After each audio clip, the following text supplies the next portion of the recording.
In the last episode, I talked about using this photography project to illustrate what is hard to replace or irreplaceable combined relevant values, or ICRV. This photo was taken in 2004. You can all see that Shanghai then only had the Pearl Tower and the Jingmao building. This photograph is shot for a Singapore magazine. At that time, they are doing an article about Shanghai being an up-and-coming fashion city. I have forgotten how they found me, but I remember the editor that talked to me was in a hurry. After telling me about the content of the article, she asked if I have any suggestions. I told her my idea about this photo, and immediately she asked me, "Can you get a local producer? Do you know where to shoot the Pearl Tower? Do you know where to find a model? Do you know where to buy Mandarin dress? Can you wrap everything within a week? Can you do this project with just a budget of 300 Singapore dollars?" Actually, from the questions she asked, you can tell the various values that she is looking for in the photographer for this project. Number one, an English and Chinese speaking photographer. Because her Chinese is bad, so it's hard to find local resources in Shanghai in 2004. Number two, short fashion photos before. Number three, need me to propose photography concept because she had never been to Shanghai and there wasn't much relevant information about Shanghai back then. Number four, knows Shanghai well enough to find a shooting location. Number five, knows enough Shanghai model resources to find a model. Number six, knows where to find a Mandarin dress in Shanghai. Number seven, willing to do the project for just 300 Singapore dollars. Number eight, able to deliver within a week.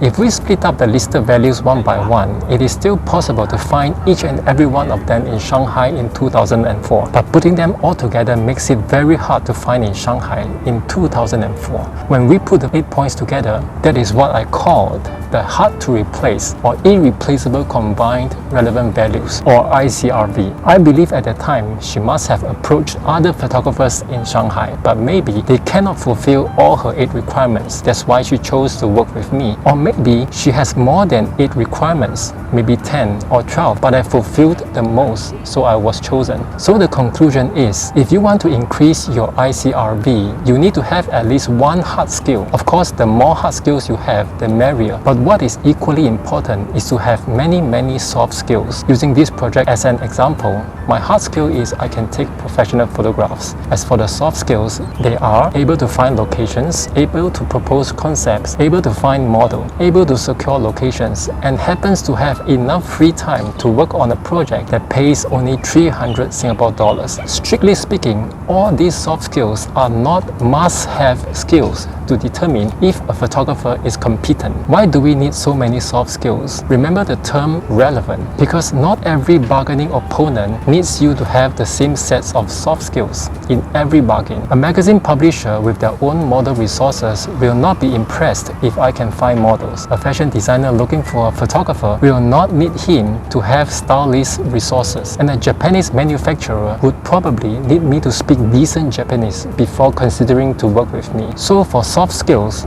the more the merrier. And fortunately, soft skills are easy to train up. Some can even be fun when you are training for it. I will name a few soft skills that you will find it fun to train up to, like socializing, being fun to chat with, telling jokes, playing card games, telling a boring experience in an exciting way, holds your alcohol well, being handsome, being pretty, willing to listen to people talk about stuff, having an interesting hobby, etc. etc. Interesting soft skills in the thousands. Please do not have doubt that hard to replace or irreplaceable combined relevant values, or ICRV, plays a role that you cannot ignore in almost every damn thing in your life. So the earlier you work towards upgrading it, the better. Maybe there are many people who would say, I never negotiate or I never bargain. But truth be told, this process is always happening, just that you did not realize. In the next episode, I will quote a few examples that many people did not know that they are already bargaining. See you in the next episode.